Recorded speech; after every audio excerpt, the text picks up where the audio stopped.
2024 ini kan tahun politik. Ya bisa saja orang bantu Tuhan bukan karena taat Tuhan. Dia bantu karena mau dapat suara. Bisa tidak? Bisa. Beda dengan orang yang sudah terkenal baik.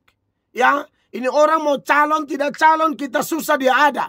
Nah saya pikir itu lebih baik lah. Daripada yang baliho sudah tergantung baru dia mulai kayak sinterklas. Saya pikir kurang pas. Ya beta harus omong. Kita semua punya pilihan. Tapi ya kalau Anda mau ikut Tuhan, pilih yang sesuai firman Allah. Karena banyak yang begitu. Nanti dia sudah kaya. Dia sudah jadi, sudah kaya. Lihat itu. Dia jalan dinas, bersinah sana, bersinah sini. Ya, pergi tempat pijat refleksi. Ya, pijat-pijat plus-plus. Pak Mel kok tahu? Oh, tahu dong.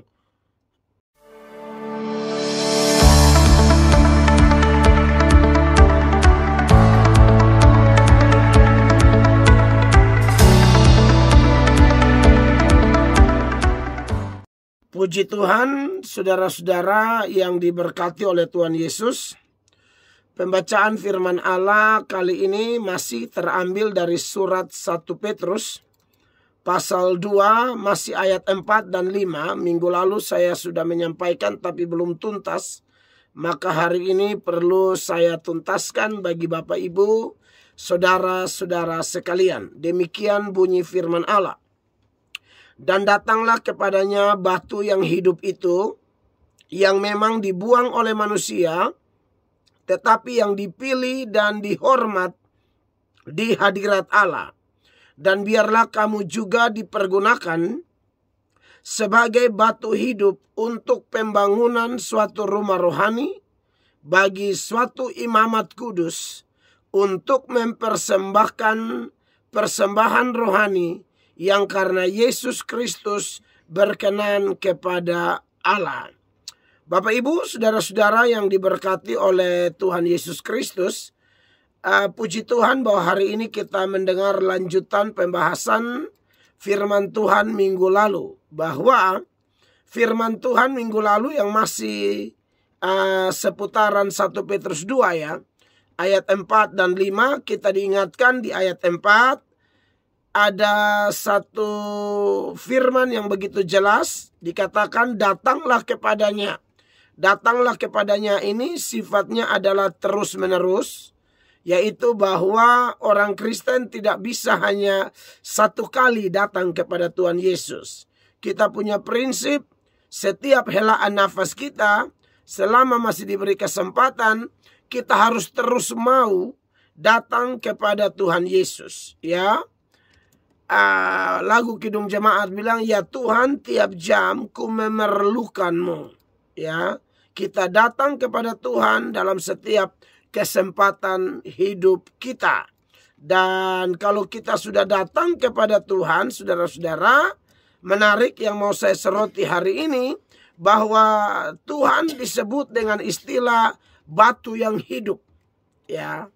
Dan di ayat 5, saudara-saudara, bagi kita yang terus-menerus datang kepada Tuhan, kalau Tuhan disebut batu hidup, ayat 5 berkata, dan biarlah kamu juga dipergunakan sebagai batu hidup. Haleluya, ini menarik sekali. Ya, kepada siapa kita terus-menerus datang, bersekutu, mengikatkan diri kita supaya terikat, melekat, tak terlepas, yaitu kepada Dia, Yesus Tuhan, Sang Batu Hidup.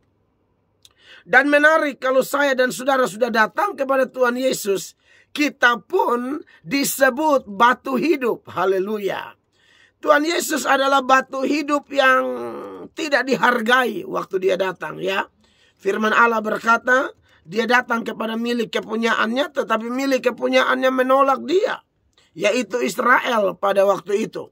Namun kita yang non-Israel, yang juga telah dipilih Tuhan menjadi umat pilihan Allah, kita bersyukur bahwa sebagaimana Tuhan Yesus adalah batu hidup, Tuhan Yesus adalah alat dalam tangan Tuhan. Tuhan Yesus dihargai, dihormati dalam pandangan Allah Bapa, dan dia menuntaskan tugas yang Bapa berikan kepada dia. Maka kita semua yang datang kepadanya semakin hari semakin serupa dengan dia. Tuhan kita batu hidup, kita pun batu hidup. Hanya bedanya tentunya kita tidak bisa melakukan misi penyelamatan seperti yang Tuhan Yesus lakukan bagi kita. Itu tidak bisa dilakukan oleh siapapun, ya. Daud tidak bisa, Musa tidak bisa, semua nabi-nabi, mau Abraham, mau semua orang-orang yang termasuk Henok dan Elia sekalipun yang diangkat hidup-hidup ke sorga, mereka tidak bisa memenuhi syarat sebagai orang yang melakukan penebusan bagi semua umat manusia, apalagi saya dan saudara. Tapi bagaimanapun tetap ada kemiripan. Semua kita sebagaimana Tuhan Yesus datang membawa misi Bapa dan menuntaskan misi Bapa dengan penuh kesetiaan, penuh ketaatan, penuh totalitas sampai selesai. Dia menderita, mati di Golgota, dikuburkan, dia sudah bangkit, sudah naik ke sorga dan akan kembali di waktu yang ditentukan, entah kapan. Tapi yang kita percayai bahwa sebelum Tuhan Yesus kembali, kita semua ini orang Kristen. Sesungguhnya begitu ya. Orang Kristen seharusnya mau Kristen mau dari sinode manapun, saya dan saudara itu adalah batu hidup. Dan saya tekankan minggu lalu, sebagai batu hidup kita punya porsi masing-masing, saudara-saudara ya. Ada yang mungkin dia di batu-batu bagian paling bawah untuk fondasi. Ada juga dia batu mungkin batu pertama setelah fondasi. Ada juga dia mungkin batu di pertengahan. Ada juga dia batu paling terakhir. Dimanapun kita ditempatkan sebagai batu-batu untuk pembangunan rumah Tuhan, maka disitulah porsi yang sudah ditetapkan Allah bagi saya dan saudara. Terus bersyukur, terus berdoa, minta kekuatan supaya saya dan saudara bisa menuntaskannya.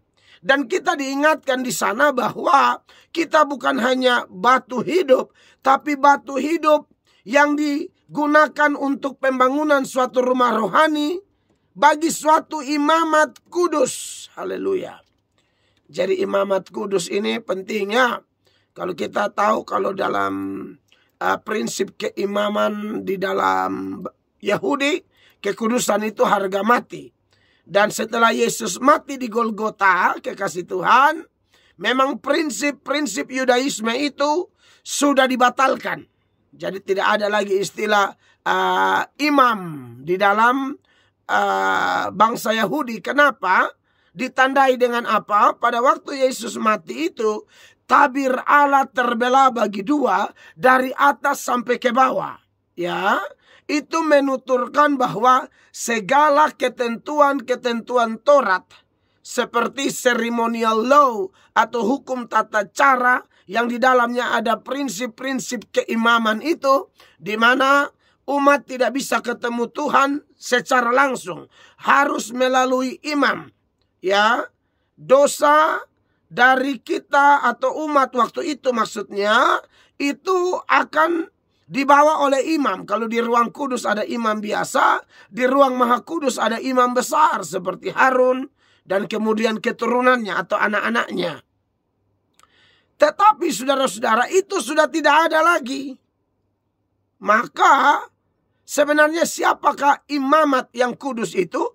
Itulah orang-orang percaya yang sudah datang kepada Yesus, menerima Yesus sebagai Tuhan dan Juru Selamat. Kitalah imamat yang kudus.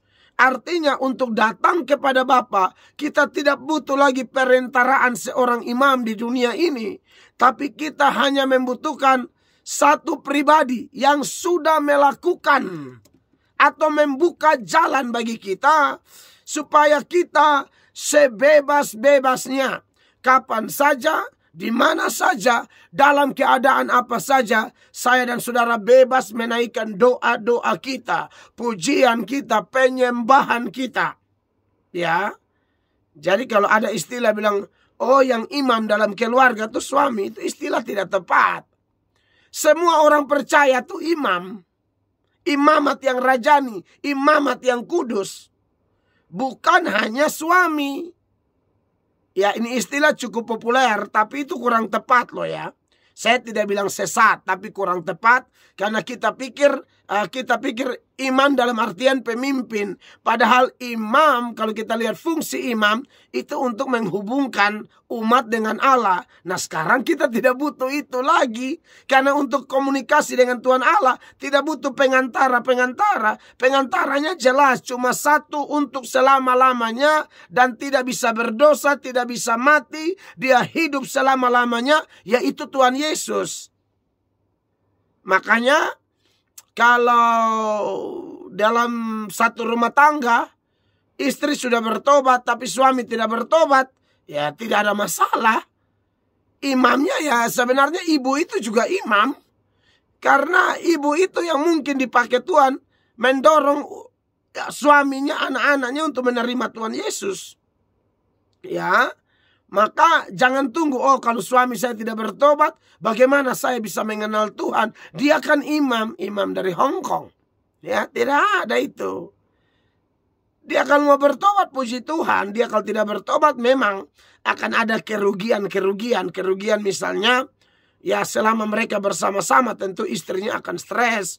Ya punya laki kok tidak tahu gereja, ya. Kalau untuk urusan lain dia paling cepat, dia paling nomor satu. Biar bapak saja, ya. Tapi kalau urusan gereja itu kita kayak macam mau tarik kambing tuh. Jadi kita tarik, dia tarik kembali. Bapak ke gereja, masa. Dia bilang mak saja itu. Jadi nanti kalau dia sudah kereka ada masalah penyakit, itu baru dia yang tarik mak cari Tuhan. Ya artinya bisa saja Tuhan terima, tapi kan jangan tunggu ada masalah baru cari Tuhan dong. Ayo, masih kuat, masih sehat, masih bernapas enak, ayo cari Tuhan. Ya. Tetapi juga mereka-mereka yang tidak mau mencari Tuhan dalam keluarga kita, ya saya harap jangan kebiasaan buruk mereka itu mematahkan semangat kita ya. Entah Anda ibu, entah Anda bapak, entah Anda anak-anak, ayo maju. Tuhan Yesus kerjakan keselamatan di Golgota itu satu kali dan bagi siapa saja yang mau percaya. Ya, tapi untuk menerimanya itu urusan pribadi-pribadi. Ya, dari sisi Allah sekali lagi sudah ada orang pilihan, tetapi itu urusan Tuhan lah.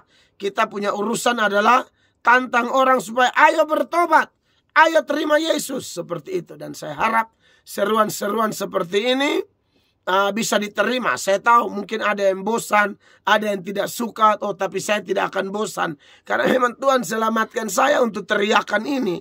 Tuhan selamatkan saya, Tuhan lengkapi saya menjadi seorang pendeta untuk terus berteriak bertobat, bertobat, bertobat, bertobat, bertobat.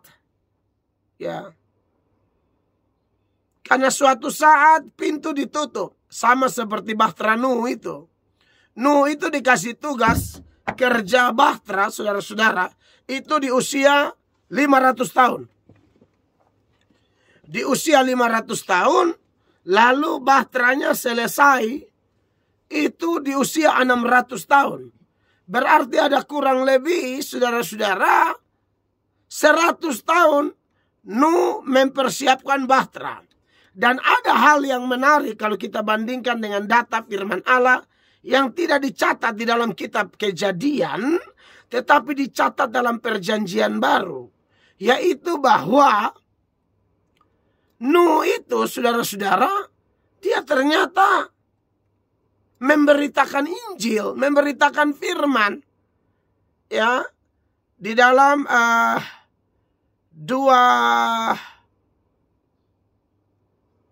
Petrus ya. 2 Petrus pasal 2 mulai ayat 5. Dan jikalau Allah tidak menyayangkan dunia purba, perhatikan. Dan jikalau Allah tidak menyayangkan dunia purba, tetapi hanya menyelamatkan Nuh, pemberita kebenaran itu, dan 7 orang lain ketika ia mendatangkan air bah atas dunia orang-orang yang fasik. Wow. Saudara-saudara, ini menarik. Saya kemarin waktu ada di Lancaster, Pennsylvania, Amerika Serikat. Di sana kan ada satu teater rohani terbesar di dunia. Dan dalam teater itu pertunjukannya hanya cerita Alkitab. Ada cerita Daud, cerita Musa, cerita Nuh, cerita Tuhan Yesus, cerita yang lain-lain. Nah, menarik pada waktu cerita Nuh itu, saudara-saudara, mereka coba membuat satu tafsiran yang luar biasa. Dan semua orang yang nonton diberkati. Karena setiap kali habis itu pertunjukan ada 2 sesi. Sesi pertama sekitar 1 jam lebih, istirahat, dia lanjut sesi kedua lagi. Dan di tempat itu semua makan minum sudah, kalau sudah beli tiket maka selesai, makan minum gratis waktu istirahat itu. Nah, menarik waktu cerita Nuh itu, saudara-saudara, bahwa bagaimana Tuhan sendiri yang menutup pintu itu. Tapi sebelum pintu itu ditutup, seperti ayat ini, Nuh itu kerja sambil memberitakan Injil. Ayo bencana mau datang. Ayo air bah mau datang. Bertobat, bertobat. Kembali kepada Allah dan seterusnya. Termasuk kerabat-kerabat Nuh yang lain. Itu tidak mau bertobat. Di situ digambarkan. Ingat, Nuh itu punya anak mantu. Anak mantu pasti punya keluarga. Atau besan-besannya Nuh. Ternyata besan-besannya kerabat-kerabat Nuh yang lain itu, yang ada ikatan keluarga, tidak mau bertobat. Anda lihat itu. Tapi waktu pintu ditutup, bukan Nuh yang tutup itu pintu. Pintu bahtera besar sekali. Allah yang tutup. Ingat ya, kalau dia yang buka jalan, tidak ada yang bisa tutup jalan. Tapi kalau dia yang tutup, juga perlu dicatat, tidak ada yang bisa buka. Tidak ada yang bisa buka. Maka pada waktu Nuh masuk dan Tuhan tutup, itu keluarga-keluarganya ketuk-ketuk pintu tidak dibukakan. Nah, makanya saya melihat cerita-cerita seperti itu, saya tidak akan berhenti berteriak, bertobat, bertobat, bertobat, bertobat, bertobat. Saya tidak akan berhenti. Itu tugas kami. Saya tidak akan teriak yang lain. Pokoknya intinya bertobat, periksa diri. Sudahkah kita mempunyai hubungan yang benar dengan Tuhan? Kalau belum, tolong dulu bertobat, ya. Karena ya suatu hari ya pintu bisa ditutup. Dan kalau pintu sudah ditutup, saudara mau menangis darah pun tidak bisa lagi. Karena 10 gadis itu, yang 5 bijak, yang 5 bodoh. Bagi yang bijak pintu dibukakan, yang bodoh pas mau datang, Tuhan mempelai laki-laki yang adalah gambaran Kristus itu mengatakan apa? Pergi, aku tidak pernah kenal kamu, saya tidak tahu kau datang dari mana. Ya, nah Tuhan kasih beban ini kepada kami supaya kami teriak terus, ya, bertobat, bertobat, bertobat dan seterusnya, ya. Nah, menarik saudara-saudara yang diberkati oleh Tuhan Yesus. Kalau kita lanjut lagi dalam 1 Petrus itu, ya, 1 Petrus pasal 2 ayat 5, di sana jelas ada keterangan selain kita itu adalah batu hidup yang dipakai untuk pembangunan suatu rumah rohani bagi suatu imamat kudus. Lalu kalau sudah seperti itu, apa yang kita lakukan menurut ayat ini? Dia bilang untuk mempersembahkan persembahan rohani. Nah, ini tentunya persembahan rohani kepada Allah. Karena dia bilang untuk mempersembahkan persembahan rohani yang karena Yesus Kristus berkenan kepada Allah. Nah, menarik saudara-saudara bicara tentang persembahan rohani ini. Ini juga sangat penting. untuk dipahami oleh setiap orang Kristen. Ya, apa saja persembahan-persembahan tersebut, saudara-saudara? Karena kita ini kan imam. Ingat, imam itu bukan hanya laki-laki. Semua orang percaya, suami, istri, anak. Pokoknya dia percaya, dia imamat yang kudus. Nah, tugas imam di perjanjian lama itu kan persembahkan. Hanya imam-imam yang memang ditabiskan jadi imam. Kita saat bertobat, terima Yesus, kita imam. Berarti kita semua harus mempersembahkan sesuatu kepada Allah. Sebagaimana imam-imam perjanjian lama, mereka mempersembahkan adalah dupa ini, korban ini, dan segala macam. Kita juga persembahkan korban. Apa korban kita di perjanjian baru? Yang pertama, korban kita itu berupa doa kita. Saudara ingat, berupa doa kita. Bandingkan dengan Mazmur 141 ayatnya yang kedua, dikatakan, biarlah doaku adalah bagimu seperti persembahan ukupan, dan tanganku yang terangkat seperti persembahan korban pada waktu petang. Haleluya. Jadi saudara yang suka berdoa, masuk ke kamar doa, kamar pribadi, karena kita sudah menyembah tidak tergantung tempat lagi. Bukan hanya di gereja. Gereja kalau pertemuan kudus seperti hari Sabat. Tetapi secara pribadi, anak-anak Tuhan, suamikah Anda, istrikah Anda, anak-anakkah Anda, pendetakah, majeliskah, orang persekutuan doakah, pelayan-pelayankah, jemaatkah, Anda itu imamat yang kudus. Ya, Anda harus selalu mempersembahkan kepada Tuhan setiap hari doa-doa khusus. Jadi ternyata seruan kami selama ini bilang, ayo usahakan ada jam doa, usahakan ada saat teduh. Itu bukan hanya omongan-omongan tanpa dasar. Itu ada dasar firman-Nya. Bahwa pada waktu kita tersungkur menaikkan doa kita, doa yang isinya saya sering ajar ya.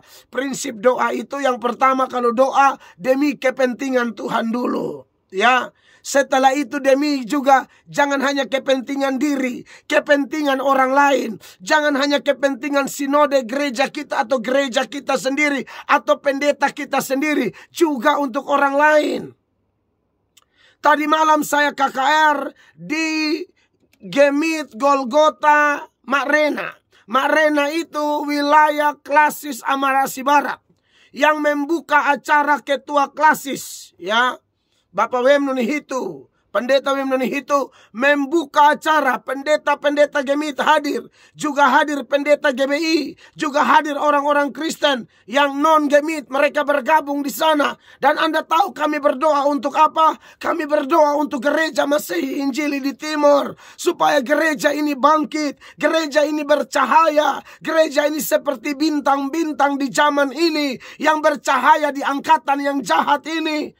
Saya dari GSJA, saya diundang ke Gemit, ya saya harus mendoakan Gemit. Saya dari GSJA, saya diundang ke GBI, saya harus mendoakan GBI. Saya dari GSJA diundang ke GPDI atau sinode-sinode yang lain, saya harus mendoakan mereka. Bahkan mereka tidak undang sekalipun, saya memang harus mendoakan mereka.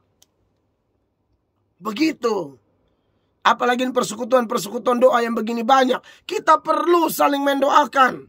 Makanya kita persembahkan kepada Tuhan doa-doa kita. Kepentingan Tuhan, kepentingan orang lain, kepentingan gereja Tuhan. Nah, setelah itu, kalau saya punya kebiasaan, biasa kepentingan saya tuh di akhir-akhir khotbah, doa. Jadi kalau doa kami 1 jam, setengah jam itu hanya untuk Tuhan. Tidak ada doa untuk urusan kami. Jadi kalau kami pakai lagu pun, lagu-lagu yang hanya untuk kepentingan Tuhan, begitu saudara. Sebab kau besar, perbuatanmu ajaib, dan seterusnya. Alam semesta melukiskan kebesaran Tuhan, dan lain sebagainya. Ya, hormat bagi Allah Bapa, dan seterusnya. Itu setengah jam urusan Tuhan dulu. Karena prinsip doa Bapa kami sudah ajar kita di sana. Kalau mau berdoa, Tuhan dahulu. Sebab kalau kita datang langsung kita perintah sana, perintah sini, lapor sana, lapor sini. Kita seolah-olah menempatkan Tuhan bukan sebagai Tuhan pencipta langit dan bumi.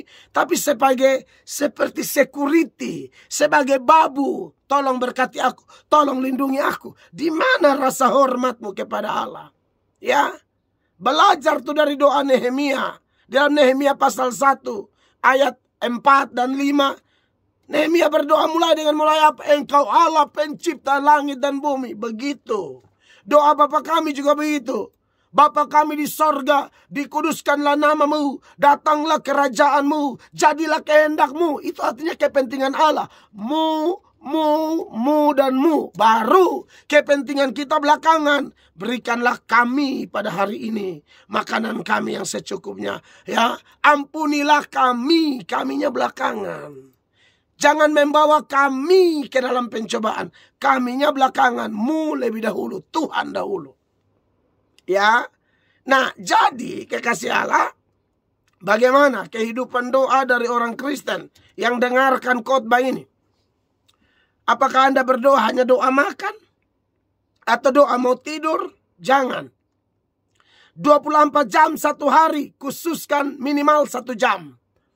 Karena Tuhan bilang apa sama Petrus di Taman Getsemani? Tidak bisakah engkau berjaga-jaga dengan aku 1 jam saja? Oh, dia kalau omong paling semangat. Orang lain goncang, aku tidak. Aku rela mati, aku rela di penjara dengan engkau. Oke. Tuhan bilang, tapi sebelum ayam berkokok 2 kali, engkau menyangkal aku 3 kali. Oh tidak, aku tidak menyangkal. Nah, yang omong semangat paling besar ini, orang berdoa, dia tidur. Jadi Tuhan Yesus bilang, Petrus, tidak bisakah engkau jaga-jaga 1 jam saja? Menkas barisi kuku sampai 3 jam. Korek telinga 1/2 jam. Tede kutu tuh 4 jam setengah. Buat yang tidak tahu tede kutu yang di luar NTT, itu cari kutu dipencet gitu loh. Dia bisa tede kutu, pencet kutu sambil telan kutu. Itu berjam-jam. Sambil seningnya makan siang. Kan bisa makan. Sukinya makan tanta di sebelah pun kutu. Karena tanta pun kutu itu 1 Republik Indonesia. Supaya saudara tahu. Iya kan? Nah, saudara-saudara yang diberkati oleh Tuhan Yesus. Jadi tolong ya. Jangan istri berdoa, suami nonton. Suami berdoa, istri nonton. Orang tua berdoa, anak nonton. Ayo bergabung. Yang kedua, apalagi persembahan kita selain doa-doa kita, itu ada ucapan bibir, ucapan syukur kita. Nah, itu juga korban. Anda yang biasa bersyukur, nah, ini luar biasa. Itu ternyata korban juga loh. Saudara perhatikan Mazmur 50 ya, ayat 14 bilang begini. Persembahkanlah syukur sebagai korban kepada Allah dan bayarlah nasarmu kepada yang maha tinggi. Coba kita lompat ke ayat 23. Siapa yang mempersembahkan syukur sebagai korban, ia memuliakan aku. Siapa yang jujur jalannya, keselamatan yang dari Allah akan kuperlihatkan kepadanya. Jadi saudara, kita harus mengucap syukur. Selain Mazmur 50 ayat 14 dan ayat 23, perhatikan juga catat ayatnya, Ibrani 13 ayat 15. Dikatakan apa di sana? Sebab itu, marilah kita oleh Dia senantiasa mempersembahkan korban syukur kepada Allah. Yaitu apa? Ucapan bibir yang memuliakan namanya. Haleluya. Diberkatilah Bapak Ibu yang di ruang kerja ada komputer, ada lagu rohani sehingga bisa sambil kerja pun kadang-kadang bisa sambil naikkan lagu-lagu syukur. Di mobil juga ada lagu-lagu rohani ya, dan seterusnya. Itu sangat-sangat luar biasa. Jadi saudara kita nih imamat yang kudus, persembahkanlah doamu, persembahkanlah syukurmu, ucapan bibir yang memuliakan Allah. Makanya kalau di persekutuan doa atau di gereja-gereja, khususnya kalau gereja karismatik misalnya, kalau persekutuan doa itu di Gemini juga banyak. Jadi sama-sama tahulah kita bahwa kalau kita dalam pujian penyembahan itu kan kita bermazmur. Engkau Tuhan yang baik, terpujilah namamu, besar kuasamu. Engkau Allah sumber segala berkat. Terima kasih buat cintamu, terima kasih buat penyertaanmu, terima kasih buat setiap tantangan yang kami hadapi, terima kasih buat kekuatan untuk melewati setiap proses. Jadi kita itu terbiasa. Kalau orang tidak terbiasa, nanti lihat seorang bermazmur dia kaku. Tetapi nanti kalau dia sudah biasa, nah di situ nanti dia akan tahu, ya. Dia akan tahu untuk memuji. Saudara kalau pacaran, saudara lihat saudara Nona main puji dia. Kenapa? Karena ada kekaguman, ada ketertarikan. Masa Tuhan tidak membuat engkau tertarik? Masa Tuhan yang memberi kita napas, memberi kita pakaian, makanan, yang memberikan kita kerja, yang memberikan kita suami, istri, anak, kerabat, kesehatan, kau belum mati, napas masih enak. Masa kamu tidak tahu bahwa itu semua dari Dia? Kalau tahu, tolong bersyukur. Dan kalau bersyukur bukan hanya hal enak-enak saja. Ingat 1 Tesalonika 5 ayat 18 sudah mengucap syukur dalam segala hal. Efesus 5 ayat 20 juga menekankan hal yang sama. Ucap syukur senantiasa dalam segala sesuatu. Karena itu yang dikehendaki Allah di dalam Kristus bagi kamu. Ya, jadi ucap syukurlah kepada Tuhan. Apalagi, persembahan apalagi. Ya, yang berikut adalah ketika kita bantu orang, ini kita imamat untuk pembangunan rumah Tuhan, imamat yang kudus itu bantu orang. Kalau ada orang susah, orang panti asuhan, orang-orang yang membutuhkan, itu harus bantu. Karena di dalam Ibrani 13 ayat 16, setelah ayat 15 dia lompat ke ayat 16, dia bilang begini.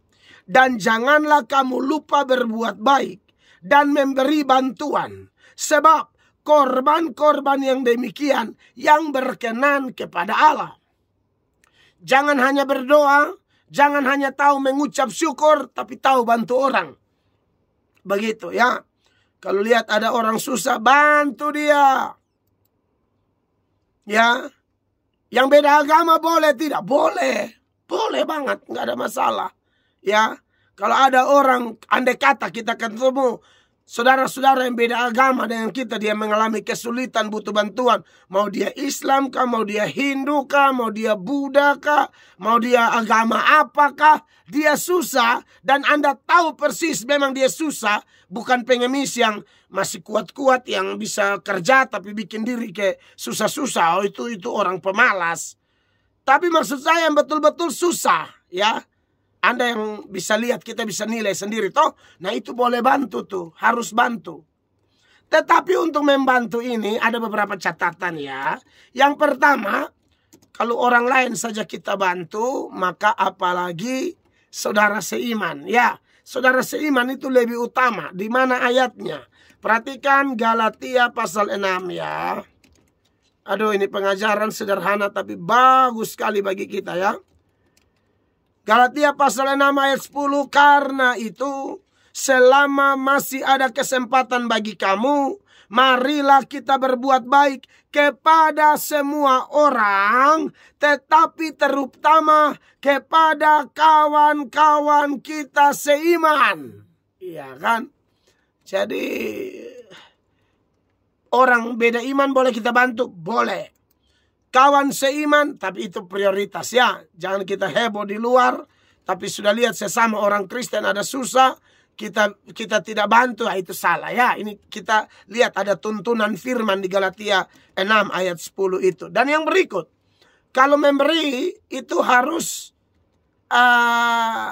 bukan asal-asalan, tapi harus ikut firman dalam kebenaran. Mari kita periksa 1 Yohanes 3 ayat 18 ya. 1 Yohanes 3 ayat 18 itu ayat bilang begini. Anak-anakku, marilah kita mengasihi bukan dengan perkataan atau dengan lidah. Jadi jangan hanya menang di doa dan ucapan syukur. Itu baik, itu sudah ada ayat-ayatnya. Tapi ini paket lengkap. Bahwa harus ada action. Harus ada action di balik perkataan-perkataan kita. Jangan NATO. NATO itu kan no action, talk only. Right? Hanya bicara doang, gak ada aksi. Yang Tuhan mau itu bicara apa, ya buat itu. Ada integritas dalam hidup kita kan. Ada keselarasan antara apa yang kita katakan, lebih tepatnya apa yang kita pahami, apa yang kita katakan, dan apa yang kita lakukan. Itu harus satu garis. Ada keselarasan di sana. Ya. Jangan omong lain, bikin lain, omong lain, bikin lain. Nah, ini saya pikir tidak benar. Begitu ya. Oleh karena itu, siapapun kita, Bapak Ibu jemaat terkasih, kalau orang beda agama kita tolong, orang satu iman itu lebih utama, tetapi harus dalam kebenaran. Mau yang beda agama kah, yang satu iman kah? Cek dulu dalam kebenaran. Karena ini ayat bilang, anak-anakku marilah kita mengasihi bukan dengan perkataan atau dengan lidah, tetapi dengan perbuatan dan dalam kebenaran. Harus dalam kebenaran. Jangan orang tukang minum mabok minta uang ke kita, kita bilang, kasihan dia sangat susah deh kalau tidak minum dia stres. Aduh. Jadi saudara kasih uang beli mabok, beli rokok. Begitu. Anda bantu dia pakai kendaraanmu, antar dia ke dukun.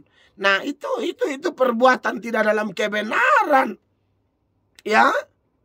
Saudara antar orang ke dukun, bilang ini beta ada kenal ini bapak tua terlalu bagus. Dia pegang di mana? Penyakit hilang. Biasanya tahu kalau setan punya cara, pegang di mana bukan penyakit hilang, penyakitnya nanti pindah. Supaya kau tahu, itu cara kerja setan. Jadi banyak orang kelihatan baik tapi baiknya ngawur. Ya, terima gaji, tidak kasih perpuluhan di gerejanya, tapi dia bawa kasih habis di jalan. Sampai istri anak pun tidak tahu mau makan apa. Karena makan puji. Tukang makan puji, orang angkat-angkat dia, kasih makan puji dia. Waduh, dia rogoh dompet, dia siram saja. Kalau orang tahu ini makan puji keras. Begitu. Istri anaknya ada tunggu. Dia lupa itu pekerjaan dari mana. Tuhan yang kasih kerja. Dia tidak tahu menyisikan bagian Tuhan. Ya, lalu dia kasih cek mabok orang. Nah, ini kan kasihan. Nah, oleh karena itu, kekasih-kekasih Tuhan harus diperhatikan ya. Apalagi, saya tuntaskan dulu ini korban-korban ya. Doa sudah, ucapan syukur sudah, bantuan kepada orang lain itu adalah korban. Tapi yang paling utama adalah diri sendiri. Nah, ini kita harus korbankan kepada Tuhan. Pernah baca kan Roma 12 ayat 1? Karena itu saudara-saudara, demi kemurahan Allah, aku menasihatkan kamu supaya kamu mempersembahkan tubuhmu sebagai persembahan yang hidup, yang kudus, dan yang berkenan kepada Allah. Itu adalah ibadahmu yang sejati. Jadi doa oke, apalagi syukur oke, bantu orang oke, tapi tolong serahkan dirimu kepada Tuhan juga. Jangan bantu-bantu orang. Kan banyak orang kayak mau jadi sinterklas gitu loh. Suka bantu orang sambil bilang, kita tuh ke gereja, tapi kalau tidak bantu orang buat apa? Jadi dia suka bantu orang, padahal dia sendiri tidak pernah ke gereja, hidup dalam persinahan. Dia pikir dia bisa tutup, dia punya persinahan, dia punya selingkuh, dia punya minum mabok, dia punya hidup tidak takut akan Allah. Itu dengan dia punya bantuan yang 50.000, 40.000, 30.000 kepada orang. Ada juga bukan bantu dalam kebenaran. Itu bantu makan puji, bantu supaya orang tahu dia baik. Makanya ya bisa saja orang kan, apalagi 2024 ini kan tahun politik. Ya bisa saja orang bantu Tuhan bukan karena taat Tuhan. Dia bantu karena mau dapat suara. Bisa tidak? Bisa. Beda dengan orang yang sudah terkenal baik. Ya, ini orang mau calon tidak calon, kita susah dia ada. Nah, saya pikir itu lebih baik lah daripada yang baliho sudah tergantung baru dia mulai kayak sinterklas. Saya pikir kurang pas. Ya, beta harus omong. Kita semua punya pilihan, tapi ya kalau Anda mau ikut Tuhan, pilih yang sesuai firman Allah. Karena banyak yang begitu, nanti dia sudah kaya, dia sudah jadi, sudah kaya, lihat itu. Dia jalan dinas, bersina sana, bersina sini, ya. Pergi tempat pijat refleksi, ya, pijat-pijat plus-plus. Pak Melko tahu? Oh, tahu dong. Ada yang pelaku mengaku. Tahu dong, masa nggak tahu? Bukan saya pergi pijat. Saya tidak mungkin pergi pijat. Indonesia ini kecil. Jangankan Indonesia, dunia aja kecil. Sekarang kita mau kemana-mana, semua orang tahu kita di media begini. Masa kita gila-gila bagaimana? Pergi orang pijit saya, aduh. Tidak usah, istri pijit sendiri. Saya juga pembadan tidak biasa dipijit juga. Nah, saudara-saudara yang diberkati oleh Tuhan Yesus Kristus. Nah, jadi dia bantu-bantu orang. Bagian dia sudah jadi, dia mulai kesenangan duniawinya, dia mulai. Makanya saya lihat kalau orang jahat, kurang ajar, tidak jelas, tiba-tiba berharap jadi seseorang yang ini. Saya khawatir, ya, jabatan jatuh di tangan orang yang salah. Makanya kita berdoa baik-baik, ya, supaya jangan salah pilih, begitu ya. Oke, dan masih ada lain lagi, saudara-saudara.